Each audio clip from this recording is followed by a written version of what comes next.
What's up, ladies and gentlemen? We are live here at Brags in the Stands. No intro like we normally do for Brags in the Stands. We're just going to get rolling and vent about this. And as you can see on the front of my screen, it did not go well here for Justin Fields' first career start. We all had so much hope.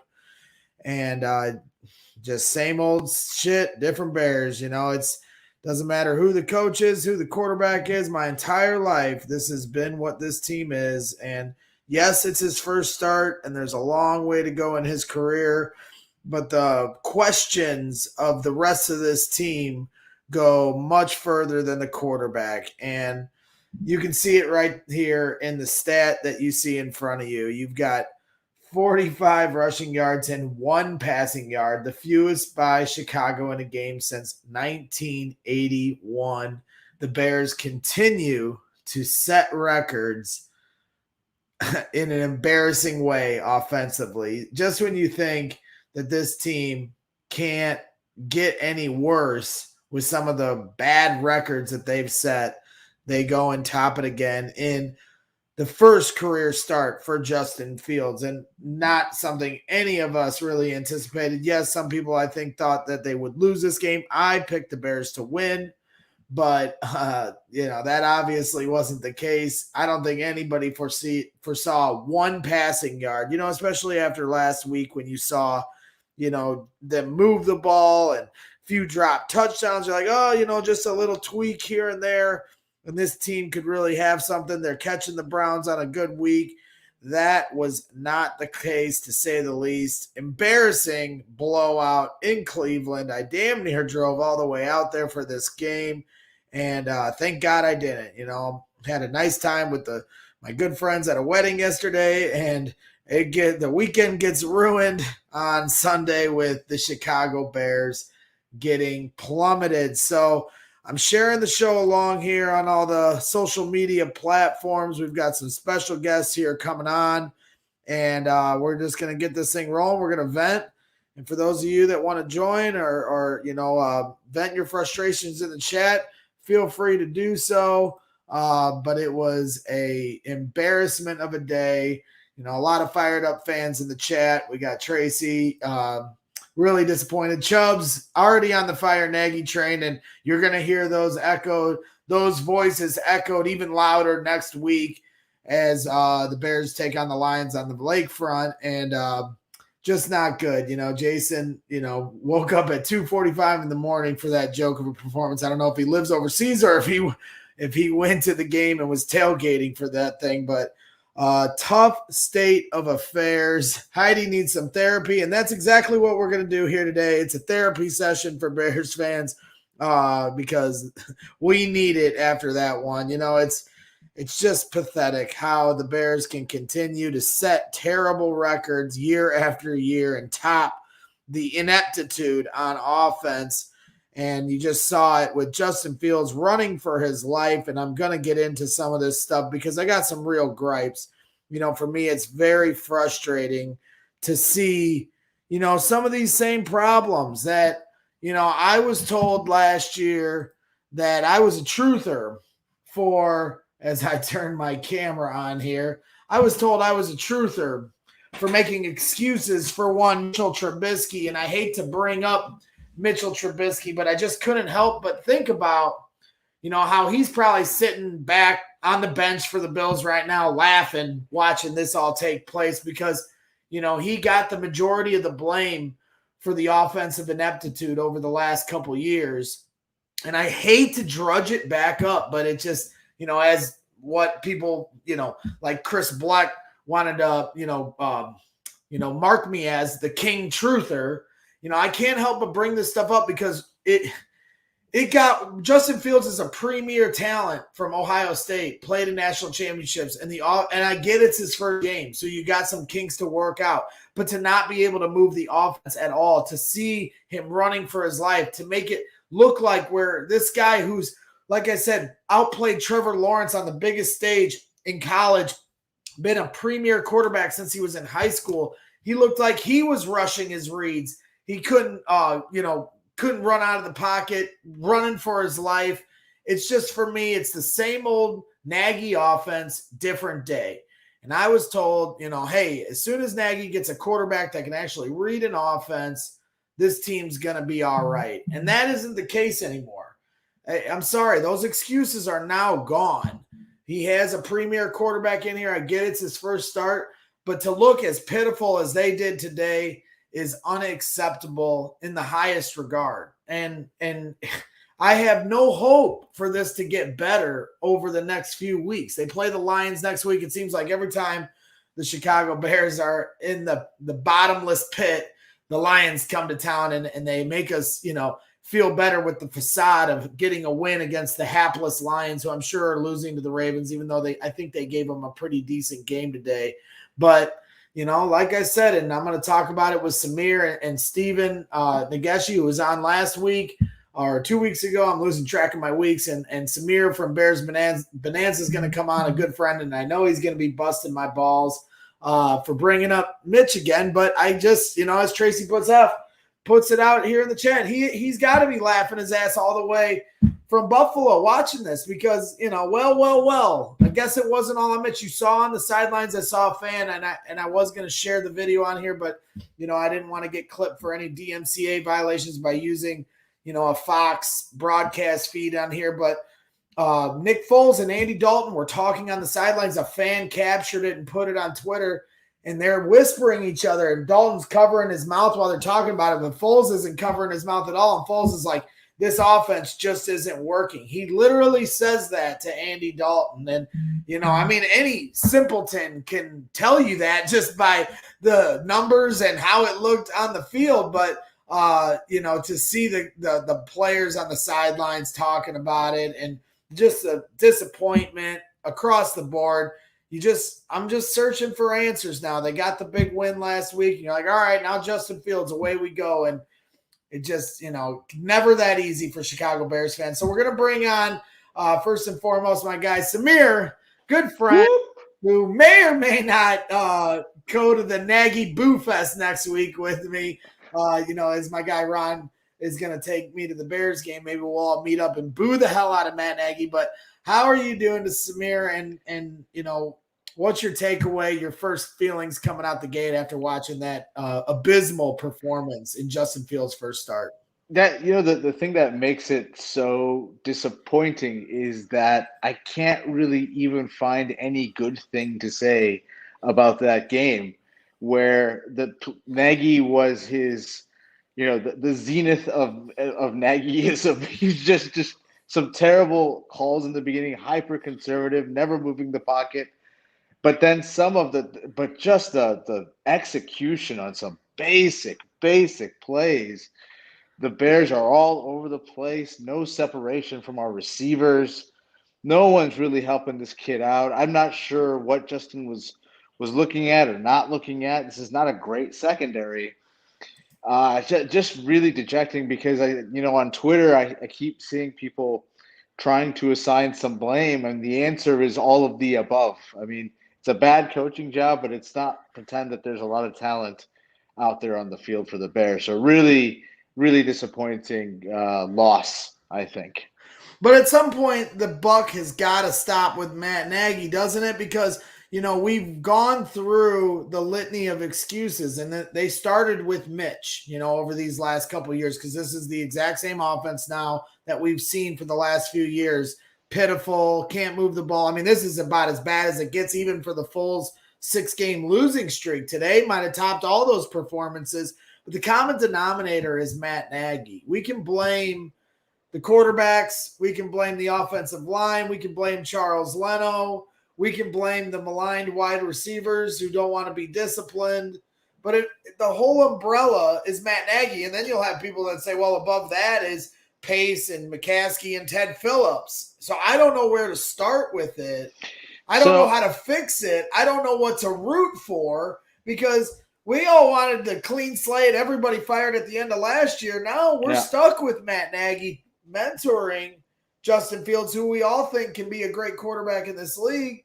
But what do? Do we root for it to completely crash and burn so Well, I mean, Nagy here, can get Greg, fired, or do we root for him to figure it out? It's back to what we were up to at the end of last year. the thing is though, it's like if Aaron Rodgers doesn't say those crazy things in the beginning, and Denver passing on him because they think they're going to get him, we probably don't even have Justin Fields. So if this is a team without Justin Fields, I'm sorry, you have to look at Ryan Pace as well as Matt Nagy.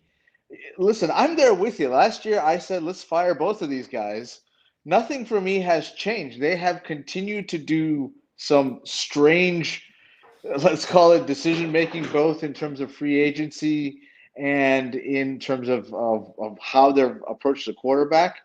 But to me, that's the thing it's worst of all. I mean, a good way to think of it, Greg, is that and it's just my view, since Matt Nagy has been on this team as the head coach, we are 31st in terms of spending on offensive line, and we are 26th in terms of spending on offense in the same year. In an offensive year, you're just not giving a guy who's maybe not very talented himself, but you're really not giving him enough to be successful. And listen, I that's as nice as a thing as I'm going to say about Nagy is that he can't make a ham and cheese sandwich. He can't do something basic well, right? Maybe he could do something better, but I don't know what it is.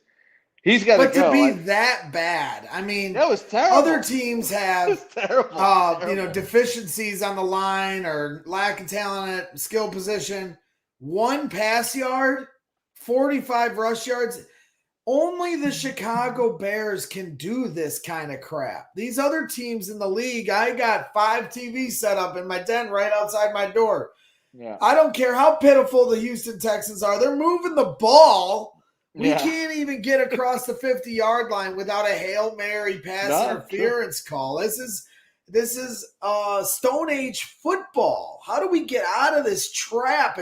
It's a nightmare. It's truly a nightmare. My last tweet, I think, was, this is like, because it felt like at 14 minutes of the fourth quarter, I was hoping that it was like only 2 minutes left because it was such agony and torture watching this game today. That was my tweet. It's like, I can't believe there's still 14 minutes left of this thing. I feel like a piece of my soul is dying out here on the field. But yeah, I mean, listen, the offense, I think also we have to be very straight here. Justin Fields did not have a good game today either. Listen, he's super talented, and I think this kid's the one. I totally feel that. But you cross the line with the offensive line and the receivers just being completely zeros, that it kind of, as the game wore on, I felt he got more and more, less and less sharp from the beginning. So, like, you can see the confidence fading from this kid right before your eyes because nothing is working. And that does really worry me going forward here with Matt Nagy and Ryan Pace. I mean, do you agree with Chubbs here in the chat? A lot of people on Twitter talking about how they weren't rolling him out of the pocket. 100%. A lot of 3-step drops. And this is back to what people would say about when he had Mitch. He didn't play to his strengths. Now, I've seen Fields play from the pocket at Ohio State. But he also has tremendous ability with his legs, and we've seen even plays in the preseason where he can make some amazing throws on the run. Do you think Matt Nagy could have done more today to help him have a little more success outside of the pocket? So, yes, of course. I mean, but my point though is I don't think it would have made a difference.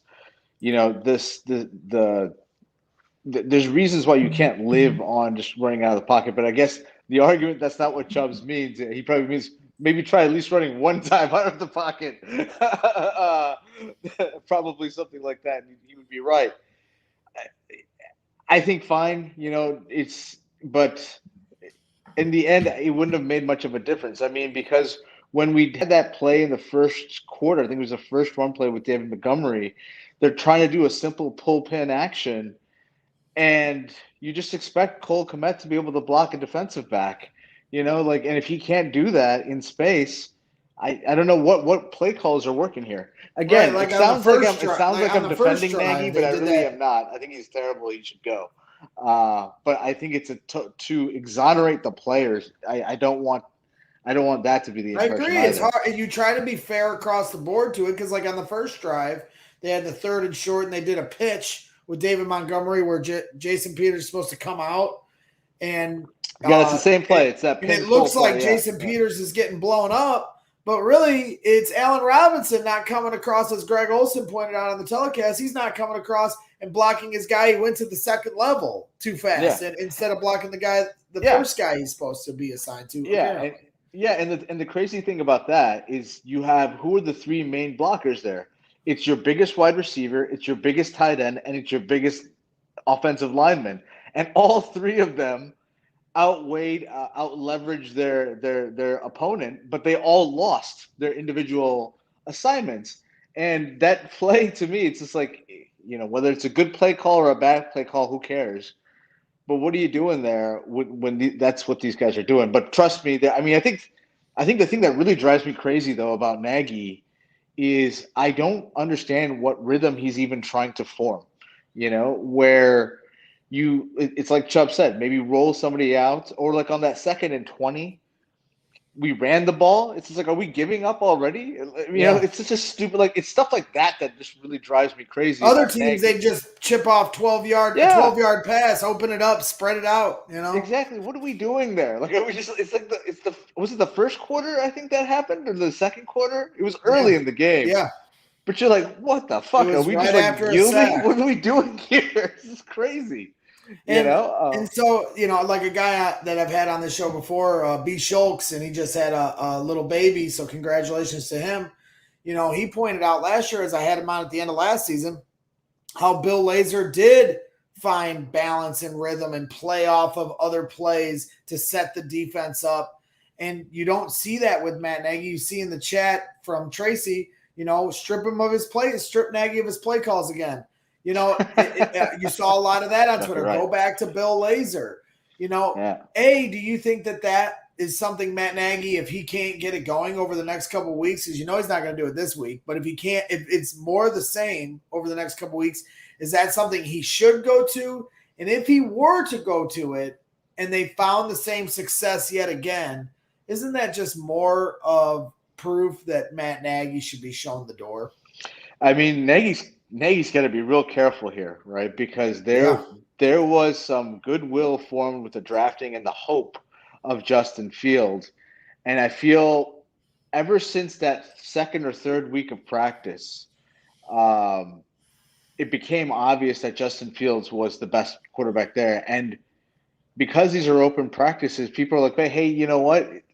Maybe you should be giving this guy some time with the ones, et cetera, not to prepare him, not to give him a chance to win that job, and only for them to come around a month later saying, oh, he's not ready.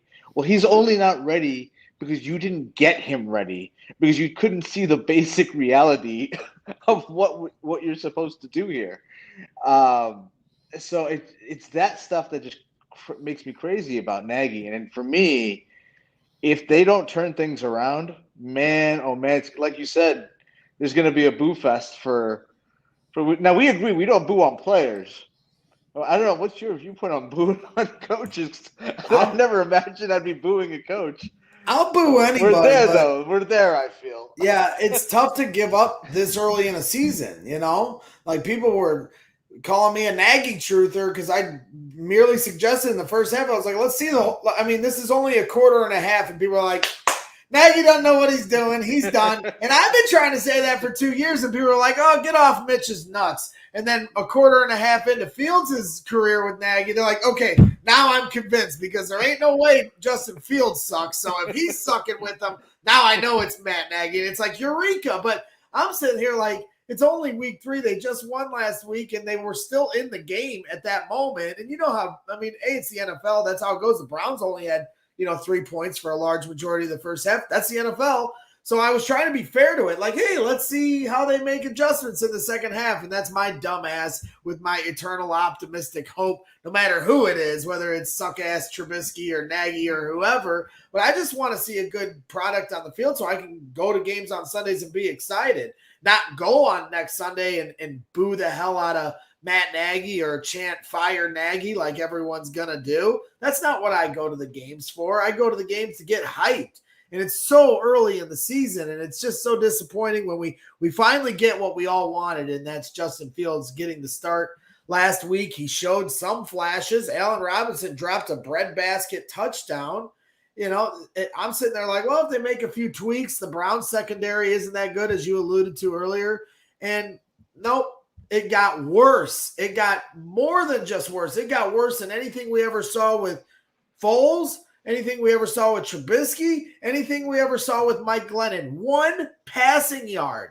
It's impossible for the Bears to continue to set deplorable records. And they do. Yeah. Every year they find a way to top their worst of their worst moment. It is. You're 100% right, though. Like, statistically, it's that level of terrible. And yeah, I mean, that's what I mean. It's just like, that's what made me so despondent in this game, where it's just like, man, it's just everything is not right here. Like, there's nothing right here. And yeah, I mean, let's move beyond Nagy. We all agree, guys got to go. But boy, they really need to, I don't know where, like, can you fire Nagy? And like, is there, I'm thinking, does it actually actively hurt the team to have Nagy continue to play on the side, or coach on the sidelines? Could you replace him immediately with somebody else? Because I don't think we're not doing simple things. We're not doing simple things here, right? Like, block on the edge. Why is that not taught? The offensive line was terrible, and I think that's a talent issue. But move the pocket then. Call some slants, call some levels. Look how the Browns. We were the Bears. Pass rush was getting to the quarterback in first half. They started calling screens and getting huge chunk plays out of it. Yeah, I mean, look at those screens. Like, everybody's blocking on that. It's like all the receivers, even Odell Beckham, who's a Nancy boy. The guy's like blocking dudes, right? And like, you look at our guys, our nobody can block. And then I have to say, even though I think defense, they played a hell of a game, man, Eddie Jackson, bro, come on, like, tackle a little harder, please. But yeah, it was just really kind of, to me, it comes back to the offense, Greg, and man, it just seems like we don't really know what's going on here. It doesn't seem like the coach really has a clue, and it seems like we just don't really have any talent either. I think it's like a perfect trifecta of a poop sandwich, and I feel bad for Justin Fields. But yeah, well, Matt Nagy's at the podium. Oh. Can you see that clearly? Yeah, I can see it clearly.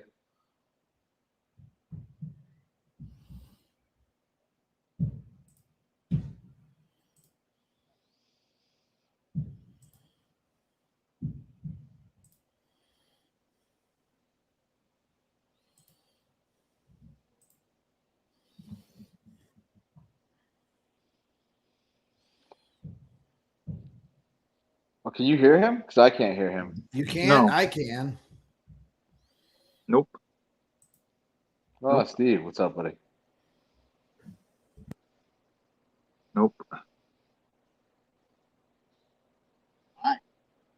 What is going on, everybody? Welcome to Bear With Me, where I've got Jonathan Wood from De Bears Blog along.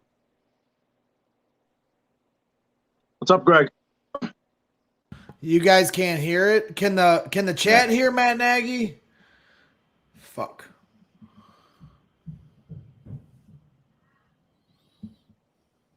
Hey, Samir, how are you? Hey, man, I'm good.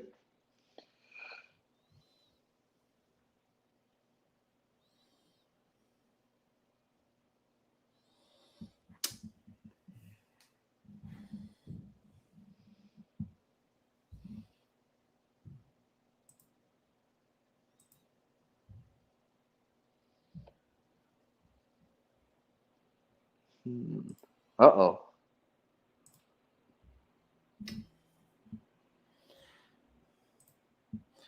Ooh.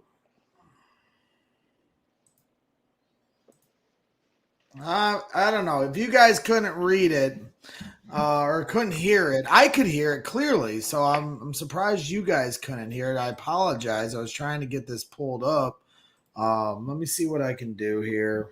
I think let's. I don't know if the chat can hear it, because if the chat can hear it, then I'm fine. I can just pull No, it it up here doesn't on- seem like the chat can hear it because they were saying some of the people were saying they're reading lips in the chat. Can somebody in the chat clearly tell me whether or not you could hear when I was sharing the screen, and I'll go back to it? Because if so, I will continue to share it. I can actually hear on my Twitter feed right now, actually. Yeah, you're right. Nagy's at the podium right now. So. What a great quote. I obviously, as a head coach, didn't do a good enough job getting this offense ready. Yeah. Right. Well, hold on, boys. Let That's me true. see. You did Here, not. Steven, turn yours off for a second and let me see if I can pull it up this way.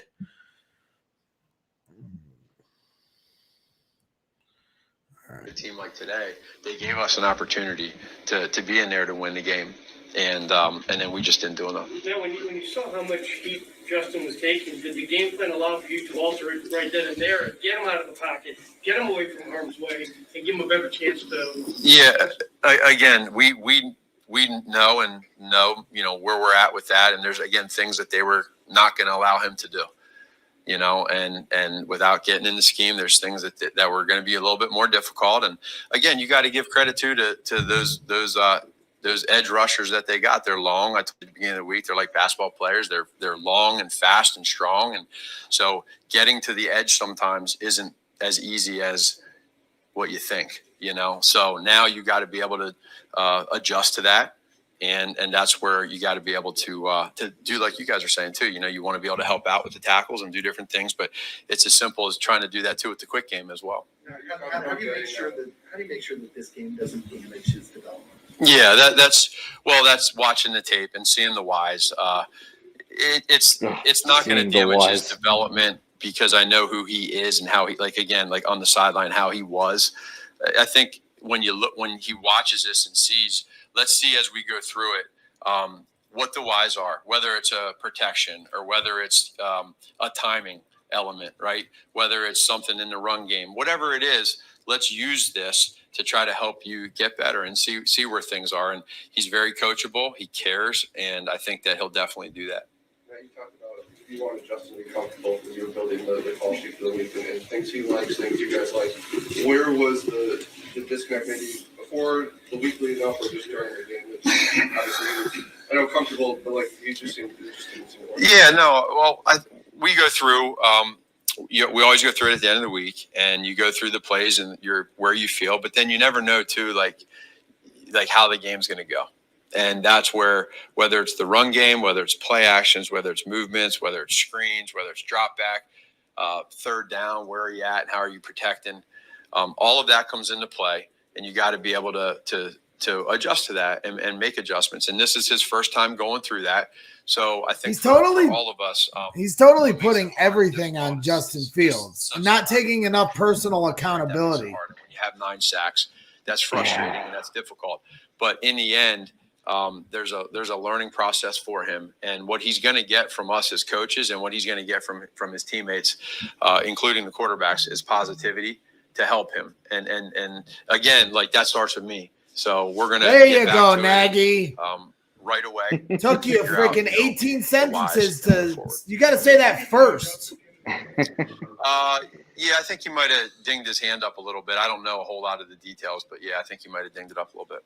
How's you guys handle this differently in terms of when we see externally when Roquan comes out here and he says the lack of sustainability on offense has nothing to do with the way the defense performs in the second half in terms of missed tackling and things like that. And when you come out here and you say it's your fault that a veteran offensive lineman false starts on 3rd and 1, does that in any way prevent you from being able to identify what the issue is and then correct it? So the correction part, when you look at, I look at it from the defensive side is I say, because there's a feel on that sideline, right? I know this, when you're getting those stops on 4th down, they're going for it and you're getting sacks. There's a juice on the sideline. There's an energy. There's a vibe. And then to not be able to take advantage of that is the part where you feel like, okay, that can't happen. And then when it kept happening on offense and we weren't getting first downs or weren't getting touchdowns and they kept getting stops, in the end, you get into that third, fourth quarter, really the fourth quarter, it just wears you down. And that's where that 4-minute offense for them, they're built when they get that lead like that with those running backs and that line that they have, they're built for that 4-minute. And it's hard. It's not easy, but that defense, those guys fought really hard today. And, that's where I think, like, as a team, I know the offensive guys care. I know they're going to get right back to the drawing board and figure out why. And then same thing with the coaches. But, with me, it's going to start there, and I'm going to make sure that this gets fixed. Man, on your second field goal, it looked like Justin wanted to stay in the field there. Did you consider going for it? Thought about it, but at that point, too, the points were hard, and to be able to get that back to a one-score game was the why part. To come out of there with nothing would have been a little bit deflating. And so if it was probably a little less than that, I think it was like 4th and 2. If it was a little less, might have been a little different. But I do like the fact that, he wants to be aggressive, but we got to be smart too. Is it on the table to make changes personnel-wise on the offensive line this week, or are you committed to these five? Yeah, I'm not going to get into any of that as far as, because we got to look into everything, but it's not on the table. For us, it's just about making sure that we do this thing together.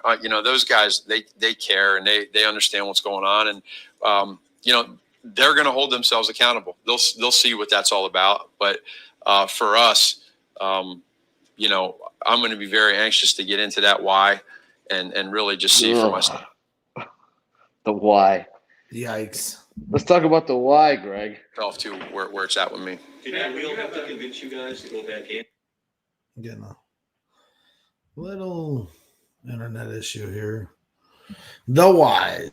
The whys. Now, to be fair, he did open up the show or the press conference and say, listen, guys, it's on me. So he did those were his first things. But again, it's like, gosh.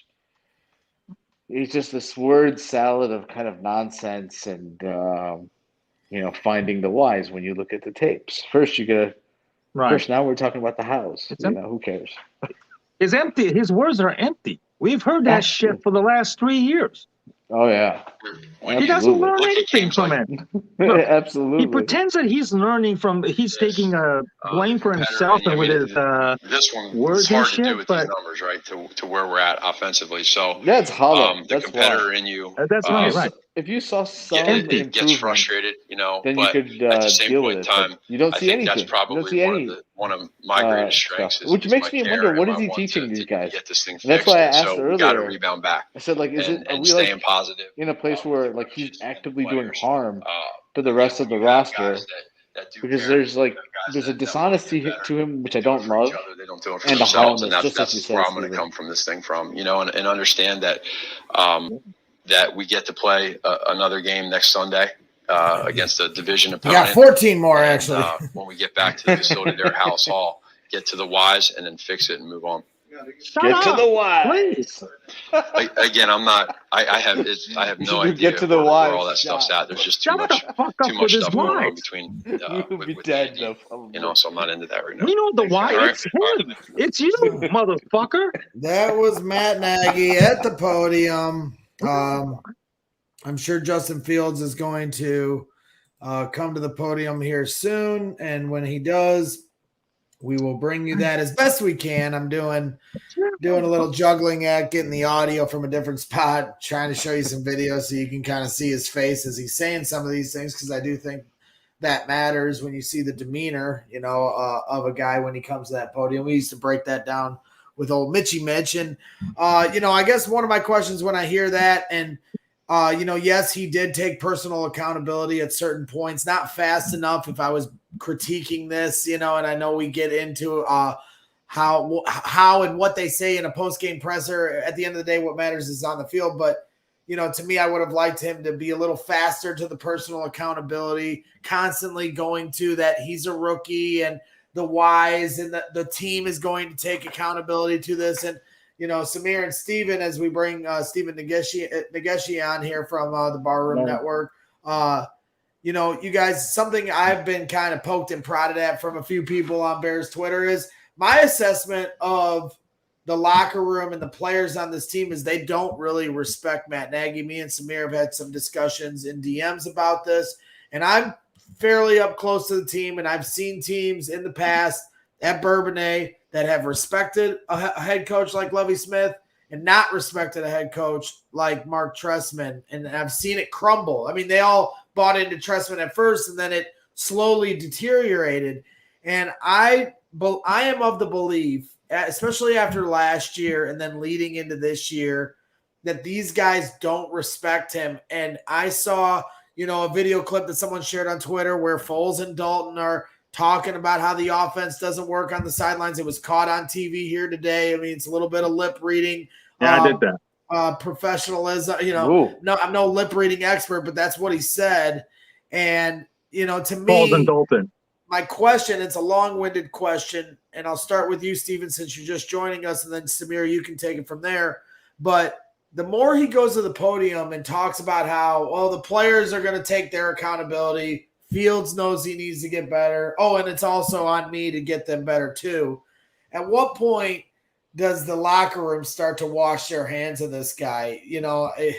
I hate to say that 3 games into a season, but now you've got the kid in, and as you mentioned, Samir, he's in a dangerous spot here. Not anybody's going to blame Fields for these problems. It's going to be Nagy's fault to everybody, not just the fans, to the players, and maybe even some coaches too that aren't maybe as tight with Nagy. So, Steven, I'll start with you. What are the chances that Matt Nagy loses this locker room sooner rather than later?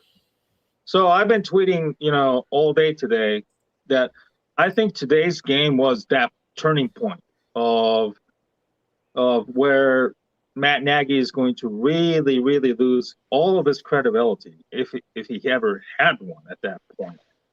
And all the efforts that defense was putting on, with their incredible pass rush. Sure, I mean, there was another shoddy tackling like we saw in the opener against the Rams that popped up today, and multiple third down conversions by the Browns. Defense had its own share of problems. But I think today was that point. This is that moment where, and I tweeted this, that the Bears team are going to start, lose their faith in the entire coaching staff. If you're defense, just what do you want from us? If I'm a defensive player or coach, I'm going to be asking Nagy, what the fuck do you want us to do out there? We're out there huffing and puffing. We're doing everything we can. And you can't even come up with a decent game plan for an offense. And I'm trying to think, did Matt Nagy really did this on purpose so that he can throw in Andy Dalton to satisfy his own fucking ego? I know it's hard people to are go out that there far saying with that this. shit, but I it just makes me wonder. I get why people say that, but it just makes zero sense. He wants to be successful. He just doesn't know how. It's the same thing with Mitch. He wanted to be successful with him. He just didn't know how to achieve that.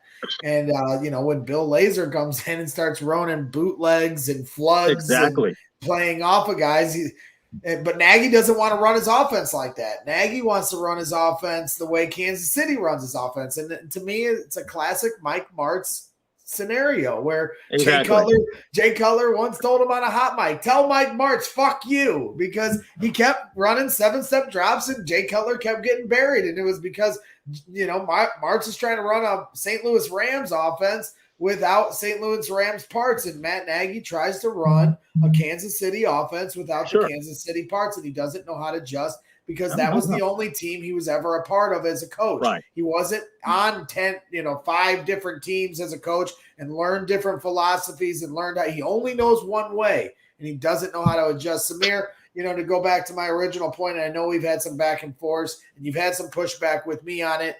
Do you believe that he is in jeopardy of losing complete respect from the locker room? I am. I'm asking. I'm sorry. Here. No, you're good. Yeah. My bad. Yeah, no, I mean, I think I won't go there yet because I think, but I will say this though. They respect Nagy in the same way you respect your favorite substitute teacher. It's a type of respect, but it's a kind of cheap respect. You don't respect them because of anything kind of substantial or meaningful. It's just it's a kind of hollow respect so they can get away with some bad behavior, because it's clear to me. Bingo. That ain't respect then. I would say it's a cheap kind of respect, right? Where it's like it's more of a political or I don't know. It's hey, we'll be nice to you because we know we can get away with shit. Yeah. Right. It's something That's not like that. respect. Respect is it's something cheap. It's something cheap. I don't know the word for it. No. I think I understand what Samir is saying, because we all work. We all have regular jobs, and then we know of people like that in real life who takes advantage of the situation. People don't hold each other accountable, or somebody just don't want to do it. And I've seen people like that in the corporate world, and then I ended up leaving because I hated that kind of environment. And Nagy is creating a toxic environment on his own. Where is Eddie Jackson when he's making that shitty tackle every fucking time? Exactly. Right. Other than that, I can't think of anybody who's playing bad that needs to be disciplined and all that stuff. But these tackling issues and all that other stuff, they're all intercorrelated with Nagy's nonchalant attitude about the whole thing, because he only cares about one thing and one thing only, about running his own fucking play. The Kansas City offense that he is so enamored with. And Greg, I told you this after the opener. Nagy is only concerned about himself. He is very, very insecure man. I don't hear Andy Reid gloating about his system, even with Patrick Mahomes. Nagy, regardless of who the quarterback is, he just wants all the credit he wants, because he just can't help himself. I'm sorry. Can we just say something about this Kansas City system though as well? I was watching that game while the other was on, but I don't think the plays they run are very smart either. I think they do a lot of really stupid things on offense, but they're just so overwhelmingly talented that it doesn't matter. But they do all these dumb things on offense all the time, pretty consistently. So that's why I think it's, I've always been a little skeptical on like Eric Bieniemy and guys like this, because just watch those games. You have some unbelievable talent there, and they're just kind of screwing it up. Mahomes masks everything. Yeah, exactly. And then you have like a guy who's so fast in Tyreek Hill. You have like 35-yard routes programmed for him. Like nobody else does that. So they're just so loaded. But yeah, back to Nagy. It's just and I think to me it's just, the more he talks, the more he just does himself a disservice. There's so many smarter ways for him to say what he's trying to say, but I just don't think he knows what he's doing anymore out there. The game plan is so conservative, where you don't give the guy a chance. It makes me wonder, is your objective even winning here? What are you doing? Right? Because it's like you need to create space on the field to run. Right, so you can only do that with passing or moving your quarterback. But how many times did we see that same outside zone RPO to Peter's side in the first half? It's like 4 or 5 times. They had that play completely dialed in. Like, you don't have any action off those types of things. Like, fine, it's not a bad play call to call that play once or even twice. But it becomes criminal when you receive feedback that you can't do it and you continue to do it 2 more times. It's stuff like this, without kind of putting some creativity on it. It's stuff like this that just makes me crazy about Nagy, and why he's not layering things properly. It's so frustrating. Yeah, he wants the explosive plays, and none of the plays that we saw are completely explosive at all. He just contradicts what he's saying.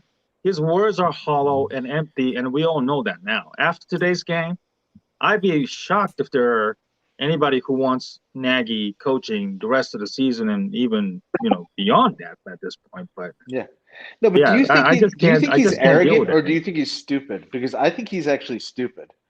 I don't think he's that arrogant. I think he he only knows one system, and it's not just him. That's the same thing for Bill Lazor, John DiFilippo, and Juan Castillo. They're all read guys. They've never so they're all just like Nagy. It's one of the reasons I think, like, yeah, you can call these bootlegs and these zone reads, but that's not the play library that it is for our whole staff, not just Nagy. And it just like makes me wonder, like, how did you construct this staff where it's just like you have no versatility in the thinking in your room? You guys thinking all exactly the same. Like, how is that good? Right? You should have a guy who's like a good, like Mark Helfrich was a good power run schemer, right? That's why he was here. He was here to support Nagy in that role. But there's nobody on this like suite of coaches on the offensive side that knows how to do outside zone, inside zone, zone boots, all the things that we keep talking about as fans that we would like to see more of. There's not a single guy on that roster that knows, that has any level of expertise on any of them. All right, so I'm gonna cut you off here, and our guy Aaron from Collector Cave has joined us as well. But Justin Fields is actually at the podium now, so I'm gonna bring his audio to you live and let you hear some of his thoughts. I mean, no, I think you answered your own question. I mean, you're going to play guys in this league, so you just have to get used to it. Did anything surprise me? No. Justin, would you like more opportunities to move the pocket, to roll out, to use your leg? I like to score touchdowns, and that's it. So whatever way, whether that's dropping back in the pocket, moving out in the pocket, it doesn't matter to me. I like throwing touchdowns, so. Thanks, guys. So, appreciate you. Ah, shit. That was a smart answer, though. He was on very short, only a few minutes. I found it interesting that they had Cody Whitehair and Robert Quinn come on before he came on. Normally it goes head coach and then quarterback, then the rest of the team. But, as Justin Fields just put there, I like to score touchdowns. I don't care where they're from. And you can see some visible frustration from him there. Obviously easy to be frustrated. Beck and John here in the chat saying, he loves the analysis here, and hey, we're just fans in the stands, reacting to this. Some of us bring different things to the table. Like, I'm the meatball of the group, and Samir, he's the numbers guy, and he's very thoughtful in his approach to breaking down the Bears. I'm more emotional, and Steven also is a good analytics and thought-provoking guy. And now we bring on our guy Aaron from the Collector's Cave. How we doing today, Aaron? What would you define yourself as? More of a meatball like me? And, I think I'm more of a meatball, yeah. More of a meatball. Well, how's your what's your reaction here to today's game with your meatball take, your best meatball take you can give us? I don't know why I do this to myself, right? Day in, day out, week in, week out. I think the problem for me was the expectation, right? We all were waiting for this day, and it's disheartening to go into a game. And before the game even starts, you're 7 points in the hole because of the scheme. I mean, that's the best way I can put it. I will say, Robert Quinn got to talk. It was nice to see him show up to a game finally. So there's a plus if there is any. But, man, it's the same thing week in, week out. And, I will say there were flashes, right? And the kids, you gotta coach the scheme. I mean, I don't know what other way to put it. He's not going to be a pocket passer. You got to get him out on the edge, especially when, one stat I heard probably midway through the third quarter is, the first 2 games of the season, the ends for Cleveland were chipped, multiple times, and that the Bears hadn't chipped them one time in that game. And Barrett comes up with 6 sacks or 4.5, 5 sacks, whatever it was. I mean, come on, guys. I mean, there's a reason why he wasn't having the season that he had, that he showed today. And it's like, again, it's all scheme. We get out coached on a weekly basis, whether it's, to start the game or halftime adjustments. You're in a hole 7 to 10 points before you even take the field, and that's disheartening. Yeah, it really is. I just had a loss, and I was I got so hyped this morning. I should have known better. I picked the Bears to win, drank the Bears Kool-Aid, and once again, it's same old shit, different Bears, and it's true. How many times are we going to go through this? To me, the buck stops with Nagy, and I don't know how much longer he's going to have. George McCaskey is a loyal guy, but he's watching the same games we're watching. He's hearing the same analysis from the national media and analysts as we are. And everyone has a breaking point. So they have to get this turned around fast. Obviously, the Lions are always the best medicine you can take when you're a Bears fan or a Bears team. And they cut right on cue. They're coming to Lakefront next week. And, yeah, they played the Ravens tough today, but wouldn't surprise me in the least that the Bears have a better showing next week. And maybe they can get on track and try to build some momentum heading to Las Vegas. But we'll have to wait and see how that goes. It's just – it's tough. And when you talk about a franchise low 1 passing yard, that's as abysmal as it gets. 45 rushing yards. David Montgomery broke off half of that on the first run of the game. So, I'm just at a loss for words really when it comes to this game and Justin Fields' first career start. And I'll kick this around the table. I'll start with you. Samir, and then we'll just kick it around. I heard some reports that there's a possibility, and we don't know. It sounds like he's going to continue with Fields if you kind of read through the tea leaves of what Nagy was saying as far as, learning from today's game and moving on next week. But, if Andy Dalton was healthy enough, would you go back to Andy Dalton? And if he did, Samir, how would that be received by Bears fans? Because, obviously Fields didn't have a great start. Nagy's talking about how he's got a lot to learn in the post-game presser. If he was healthy enough, would you go back to him? And how would you receive that as a fan? So I would receive it not very well, and I think the Bears really shouldn't anticipate people are going to accept that. Well, I mean, listen, the toothpaste is out of the tube. You don't sit the guy back down after you started him. We need to advance this story now where we know Justin Fields is at least our quarterback for the next 3 years on the worst side of things. Is Nagy going to be the coach that's going to be there with him? That's the question that needs to be asked and answered. And and I personally right now, I agree. It's a no. It's a clear no. But that answer needs to be there. We get nothing. That's the most important question, excuse me. And by playing Dalton, you don't get that. So I think that would be just a terrible, terrible thing to do. All right, Steven, what do you think in regards to that? Do you echo Samir's sentiments on that? Yeah, and I didn't want to be a conspiracy theorist guy, but I told you about earlier, Nagy really probably wanted to put Dalton so Fields would look bad today, and he did it on purpose and stuff. But if you put Dalton out there for whatever reasons, then that's going to ramp up even more heat on the entire organization, Nagy and the entire offensive staff. And I said today was going to be the onus on the entire offensive staff, okay? And today they failed miserably. It's an F. F minus or anything, whatever you want to give the grade, it's an F. Total, disaster. And you bring back Andy Dalton just for dinks and donks, and for a guy who wanted explosive plays, it really contradicts. Yeah, I mean, if he comes back and they get success with Dalton against the Lions, what does it prove? Right, it doesn't prove anything. It's about. And I live in Detroit, and I watched the very end of the Lions game. They put up a hell of a fight against the Ravens today. If it wasn't for that amazing field goal that Doink. Oh man, that was crazy. I missed it. That was crazy.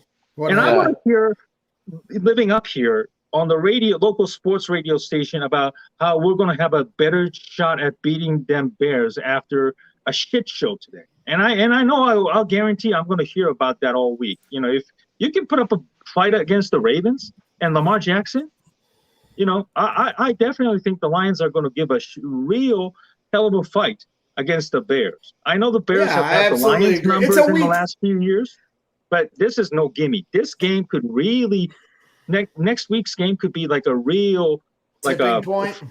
Tipping point. Tipping point. I can expect the people to be really booing out there, whoever's at the quarterback. And if the Bears have a hard time moving the ball, even against the Lions of all teams, then this is not going to end well for anybody associated with this. We're quarter way into the season, 4th game, even with the 17 games schedule. and then 3.25 years of Matt Nagy's offense, and you still can't produce a goddamn offense. Watching Cleveland today, they were so effective. And I'm thinking to myself, this is what the Bears should look like. Anybody who watched the game, despite the score and the disaster, they should be looking at that Cleveland team and say, why can't we be like that? Bootleg, Mayfield rolling out, even with the sacks and everything. He was throwing the ball in an open receiver. Kareem Hunt and Nick Chubb ran the damn ball effectively. Now, is their offensive line that much better than ours where they can execute that kind of an offense better than us? Or is it just a philosophy and a refusal to do the ground and pound and play off of that with play action? You heard at the beginning of the game when they had Baker had that incomplete pass in the play action. It was his first incompletion on play action all year. Well, that's because they have a big-time threat of the run game. You know, we have David Montgomery here. They have Khalil Herbert, who I think it could be a good runner in the backfield. They don't ever use him back there because, you know, hell, they only get so many possessions and so many snaps on offense. But do they just not have the offensive line that the Browns have? I mean, I don't see the steel curtain over there. No, it's a little bit of both, though, right? So, you know, if their line, I think is very good, but I think where you see the real difference is in their kind of commitment to doing it in what I can only say is practice, because I see even like Odell Beckham Jr. is like making his blocks when he's asked to lead block off the edge, or he's asked to set off the edge on a run play. This is Odell Beckham doing that, right? So it's something that is a priority for them. I'm not a big, like, you have to establish the run guy, right? It's just, right. But you have to have discipline in what you're doing, and you have to have focus in what you're doing. And we're not giving that to these guys in practice, because I see that on Cleveland's team. I don't think, Greg, they're much more talented than us. But Allen Robinson, I love Allen Robinson, but man, can you just even try for a block there, or you know, that would be nice, you know, like, can you just like try a little bit, you know? Right. So I think it's a little bit of column A, yes, Nagy, but I think one of the reasons they're not talented is also because Nagy's not uplifting anybody, and his staff is not uplifting anybody either. Yes. This is where the commitment issue comes in. Kevin Stefanski is from Minnesota's offensive coordinator before he became a Cleveland coach. So he knows NFC North better than anybody else. So I agree with Samir. It's about a commitment issue. It's an offensive equivalent of defense missed tackling. We've seen so many missed blocks, missed assignments, false starts. You know that 3rd and 2 play where Montgomery got the pitch and was busted up at the line of scrimmage? Yep. That could have been done better had Komet and whoever the receiver was on the left side. That was A-Rob. Yeah, that was A-Rob. Yeah, I remember. Yeah, that's right. That lack of commitment from the coach trickles down, because if the coach is not committed and if they're not doing it, what the hell makes you think that even with the pros like them are able to do it on the fly, you know? Yeah. Aaron, I mean. Yeah, there's a lot there. Yeah. I mean, first off, you know, the Lions, they're not your old mom and dad's Lions, right? They're a much better team than they've been probably in the last 10 or 15 years, and that's without Matthew Stafford. Goff's been okay, right? And every quarterback that's ever been there has been okay, right? Yeah. So next week is not a gimme. In fact, if they play the way they play today, they're going to beat by 20. Well, that goes without saying. There's no question they play like that. It is a week-to-week league, though, when you consider the Bengals. They beat the Steelers the thing is, here this week. Just one more thing. I just want to piggyback on what both of these guys said. I think, you know, like, oh boy, I think you used the word they fought the Ravens. You know, oh my God, that's terrible. That's terrible. You know, so like, what do you say to that? Oh God! I honestly just want to take off my Brags in the Stands logo just because I refuse to have that next to this. Like, kiss my ass. Like, I don't even want that near this photo. How embarrassing! That looks like an Onions article kind of header or something. You know, just pathetic. Yeah, but going back to the original question on Fields or Dalton, I mean, Braggs, I've been kind of in the minority on this, and I said sit the kid. Right now you're running for your life. It was evidenced today. The last thing, it's kind of a catch-22 here because I want to see the kid play and develop. I don't want to see him get killed, right? And in this line, I mean, let me ask you guys this. I mean, who on this entire offense scares you? If you're any opposing coach, any opposing player, there's nobody on this team that scares me. Zero. Well, it was supposed to be Darnell Mooney, but they can't hold up or design plays enough to get him downfield. I think he is a dynamic. If he was on a different team, I think he could be a dynamic player. But on this offense, with the offensive line not holding up long enough or the offense not scheming the play in the right position, he's just another guy on this team. I was so surprised by the lack of separation today by the receivers. Sorry. No, you're fine. No, you're absolutely right. I mean, but when you're relying on 4th and 5th round wide receivers to be your, 100%. go-to guy, I mean, you got problems, Yeah, he can be a diamond in a rough, but he's no Tyreek Hill, right? Sure. Yeah, I 100% agree with this idea. And I was just going to say, we have this with all three of our kind of skill guys, whether it's Monty, Mooney, or Komet, where people think it's going to be, Komet's going to become Mark Andrews and Mooney's going to become Tyreek Hill. Can we just see Darnell Mooney become Deshaun Jackson first? Before I'd like to see him become a viable NFL receiver first. Right. I haven't seen that yet. Yeah, I mean, totally agree. He's a good microcosm for this offense. There's so many elements of his game that are great. But you're right. On film, he doesn't do them consistently. And I think that kind of creates some. But Bears fans, it's tough to communicate that, I guess. But I'm with you. I think I understand your point. I understand where you're at. There's just nobody on this team that scares me. And I look at this year as a lost year. It's a development year for Fields if that's what you choose to do.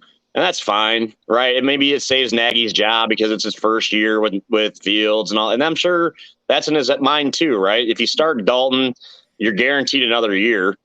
I just don't, what's the best case scenario for the Bears this year?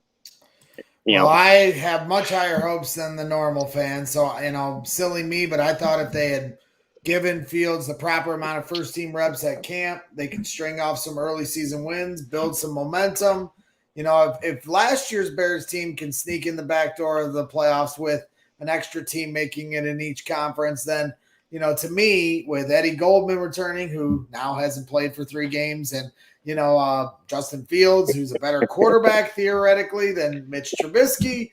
To me, that's the simple math that my caveman fan brain does and says that equals maybe 1 or 2 more wins off of what they had last year. I understand they have a harder schedule on paper. I'm not a schedule freak. To me, I take each game week to week because you don't know who you're going to – it's less about who you play. It's when you play them. I thought we were catching the Browns at a good spot. Boy, was I wrong there.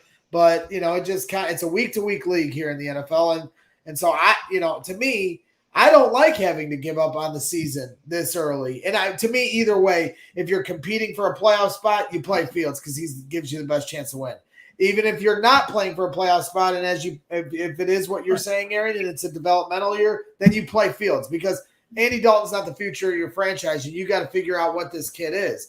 Now, if he's running for his life like he is today, we're not going to learn anything about this kid because, how are you supposed to? So I like I said, I'm at a loss. Yeah, I mean, even poor Greg Olsen, like 7 times on the broadcast. You can't really evaluate Fields today. You can't. You can't. How are you supposed to? And that's what I say, and Samir always chuckles at me anytime I bring up Mitch because I'm going to die on that. I will die on that hill, but it's the truth. And he's a backup in Buffalo and he's not going to get an opportunity until he leaves there and plays somewhere else, and that would be the ultimate proof if he were to go somewhere else on a team, because he got a laugh, not the last laugh, but he got a laugh when he pummeled our face in the preseason. I know the preseason doesn't mean anything. He got another laugh today watching Justin Fields put up a worse game than anything he ever did here. That Justin Fields is obviously way more talented, coming from a higher pedigree of a school and everything else. But is he going to get another last laugh when he ends up on another team, and getting a chance to start? And I'm not saying, it's going to happen. I'm just saying it just would be so Bears. And for me, that's where I'm trying to figure out where the issue is. So Justin Fields comes in, and now he's running for his life. I see guys on Twitter saying he's not reading the defense. You even heard Matt Nagy saying, things to that effect in the postgame presser. Well, when there's complete chaos going around you, your clock speeds up. And then all of a sudden you're not the quarterback that maybe you could be or should be. I mean, even a Patrick Mahomes, obviously he's the greatest talent there is in this league. But in the Super Bowl, yes, he got him all the way to the Super Bowl. But once the Super Bowl came around, their offensive line couldn't block. He's running for his life, and they didn't score a touchdown. That can happen to any quarterback in this league if you have chaos around you. So, I'm just trying to figure out, how we get it all to work. And it just seems like, and I hate saying this early in the season, but it has to be Matt Nagy has to go, and they get a competent head coach in here that can run the ship. And that's not happening anytime soon. George McCaskey will not fire him in the middle of the season. I don't know. This might be the moment in time where George has to step out of his own comfort zone and do something different. Because I'll tell you this, like I said, if the Bears stink up against the Lions of all teams and they fall 1-3, bottom of the division, depending on what the Minnesota is doing, you think that George is going to put up with Matt Nagy and Ryan Pace stinking up his team for another year and then completely messes up the development of Justin Fields? No, after what happened today, I guess I agree with you. patience. If the losses keep piling up and they keep putting up numbers like we just posted up here, and we all let out a big sigh when we saw this. They do this at Soldier Field again next week. You're right. The heat will absolutely get turned back up. Do I think it'll be as bad as it was today? No, I don't. It's a week-to-week league, and I do think that they will be able to at least move the ball and, God forbid, score a touchdown next week. I almost drove to Cleveland for this game, Aaron. I did too. Almost drove to this game, hung over a shit from a wedding to not see them score a touchdown. Thank God I didn't. And now next week, I believe they'll get in the end zone, but maybe they will, maybe they won't. Maybe they'll get pummeled, and maybe Steven will be right.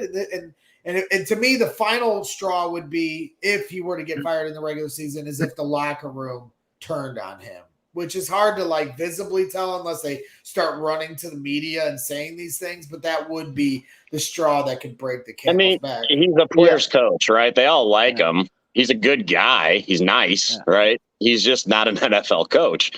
And it's funny you said something about Cleveland, because I during the first half, I was already going anyway, but I booked my flight to Tampa to see the Bears play the Bucs. Tom Brady might throw for 900 yards. I mean, good grief. Yeah, you're not lying. At least it'll be sunny out. Yeah, it'd be nice. I might have to buy a Bucs jersey while I'm down there. Oh my goodness gracious! Taste the winning. The life of a Bears fan. This is tough, man. Our guy Chubbs in the chat was sending me the stats. Total yards for the game: 418 for the Browns, 47 for the Bears. Also, it's worse than the picture then. Yeah, that was halfway through the fourth quarter. I was prepping for the show, and it got worse because of sacks and everything else. So that's the official. So we appreciate Chubbs for the helping on production here. Abysmal to say the least. I wanted to come on and chop it up. I'll let you guys get your final thoughts in. We've gone a little over an hour here. Like I said, I had a late night of drinking with my good friend Nick, Nick and Casey. They just got married yesterday. We were out in New Buffalo, Michigan, or we're at Benton Harbor, Michigan, at a beautiful spot. And so I wanted to be able to come on and react to this. I thought we were going to be reacting to Justin Fields' first career win and instead we're belly aching about a shitty Bears team. So I've gone as far as I can possibly go talking about this because we're banging our head against the wall at the end of the day because we know what the issue is, pretty much. I mean, you can talk about the offensive line, you can talk about, all the different things, but until Matt Nagy figures out what he's doing and can learn to adjust and learn rhythm and learn to, set plays up and play off of those plays and not just, throw plays at a wall, and that's the best assessment I can give you. You guys are certainly more articulate in that, but it's a it when you see it kind of thing. And, when we're posting stuff like we have today with, fewest yards in a game since 1981, there have been some very bad Bears teams within that time. And I know because I was born in 1985, 2 months before the Bears won a Super Bowl. So we've sat through all these terrible years. And to think that Justin Fields, this franchise quarterback that we all think he's going to be, was the one to post these numbers. It's just sad. So I can't do it anymore. So Mr. Matt Nagy's not an idiot, but maybe he is. We don't know. But how much you want to bet, Aaron, that this guy's still sleeping over at? He is. I'll bet it. I was going to say two. I got two things. One is, final thoughts, Aaron. Go ahead. Final thoughts.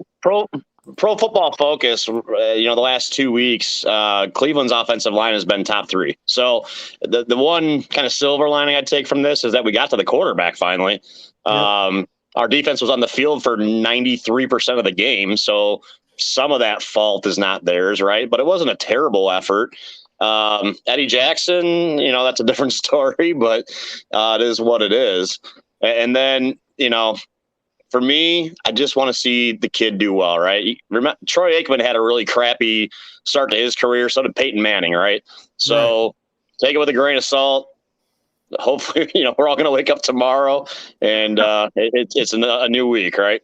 Yeah. I mean, that's as Nagy said. The good news is they get to play next week. Well, is that good news or bad news? And we also have 14 more of those to go, Matt. So maybe want to figure it out, or this could get real bad real quick. So I was going to let Steven go, and then I'll let you go last, Amir, and we'll wrap this baby up. Steven, your final thoughts on this abysmal loss. We were all looking forward to today. Today was going to be Justin Fields' day, and obviously, it would have been great had we won. And the Bears defense did everything they can to keep us in the ball, despite tackling issues and multiple third down conversions by the Browns. And I said this before, beginning of the show. Today was probably the beginning of the end of Nagy's tenure. And the onus was going to be on the entire offensive staff. And today they failed miserably. Next week's game is going to be a real test, of the fans who wants Matt Nagy gone at all costs, the ownership who is reluctant, like you said, Greg, but probably may have no other choice if this shit show continues against a crappy Lions team. And Matt Nagy is basically the new Adam Gase right now. And I don't want Fields to suck here in Chicago only to thrive at elsewhere. And if I'm Ryan Pace, I know my future is very much tied to Matt Nagy. And I'm going to fire Matt Nagy if I have to do it to salvage the rest of the season. Because right now, that's the only thing that us fans are holding out for, to see the growth of Justin Fields.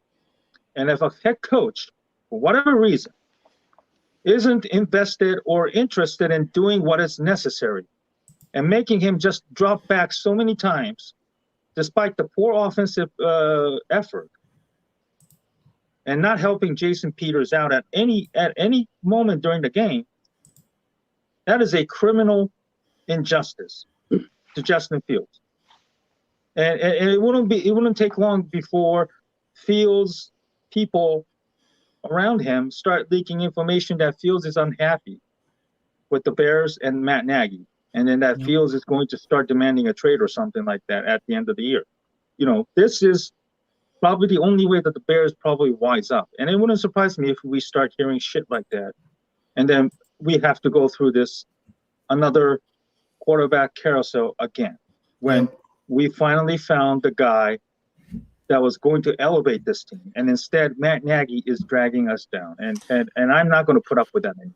Yeah, and if that's what needs to be done, they got to do it as fast as they can so they can get to the correct development of Justin Fields. So, Samir, final thoughts. Appreciate you coming on as always, and hopefully next week you'll come to Soldier Field and help me boo this team. we're gonna need we're gonna have the existential discussion on is it okay to boo the coach, because we know we shouldn't boo the players. we'll have to agree to that before we go in. But yeah, this is a big game coming up here. I mean, the swings in emotion today. When I woke up this morning, I was thinking, okay, well, I'm going to see the first day of the next 10 years of this franchise, and to have it be one of the most historic offensive low production rates is just so jarring and so disappointing. Nagy, I think, Nagy, Pace, however you want to categorize it, the front office, the Bears organization, they could not have done a worse job preparing Justin Fields for this moment. And that, to me, is the thing that really makes me angry. When you have this guy that fell into your lap based on just a miracle, and you have done just stupid things. This is well before today. You've done one stupid thing after another in that short amount of time, and then we sit here and wonder: we hope the kid is not getting spooked or seeing ghosts. It's because so much of this is self-inflicted, and it continues to be self-inflicted. That if they don't beat the Lions, or if that game is close, which I think they could be, because they really fought their guts out with some passion today. Yep.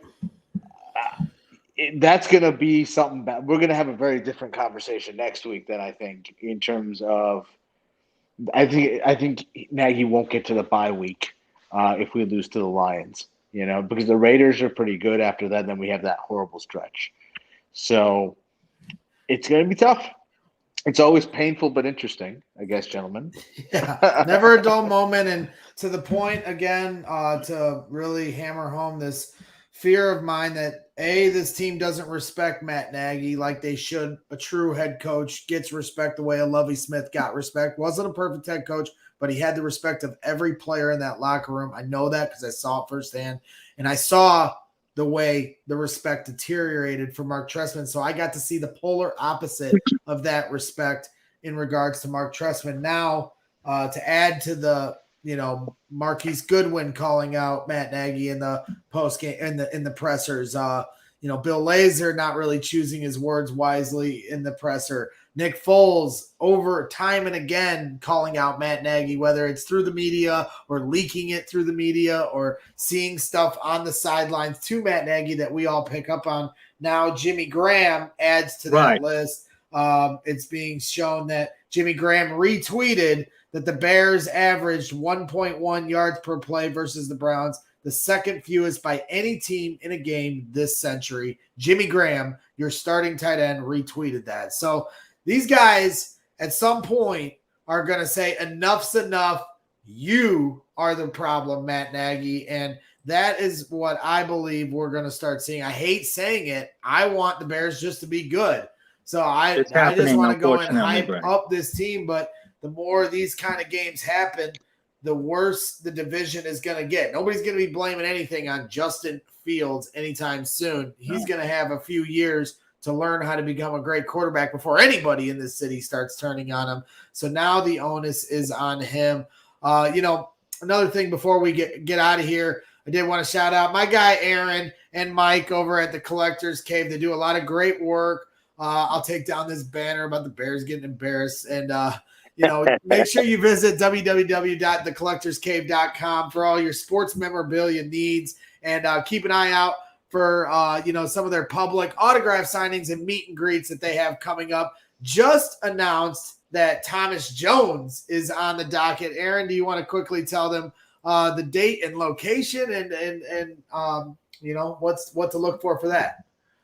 Sure. So I gotta give a shout out to Braggs and Braggs in the Stands. We had a great time at the tailgate party last week, and I met a gentleman named Raphael from Sovereign out in Plainfield. He's one of the mainstays over at the tailgate, and he invited us to bring Thomas Jones into his establishment. So it's going to be November 7th, which is a Sunday. It's the Bears don't play that day. They play the Monday night game against Pittsburgh, so no excuse not to come out. Time is to be determined. Yeah, time is to be determined right now. We're waiting on Thomas to schedule his flight, but he's booked for the 7th. We're thinking it'll probably be something like 12 to 1:30, so it'll be a NFL watch party along with an autograph signing with Thomas Jones. All right. And that's a Sovereign out in Plainfield. All right, sounds good. That'll be something that I'm certainly looking forward to. Thomas Jones, obviously, all-time favorite Bears player of our generation, one of the hardest runners the Bears have ever had. Now he's an actor. He's been in Straight Outta Compton. He's on a TV show now. He's Comanche.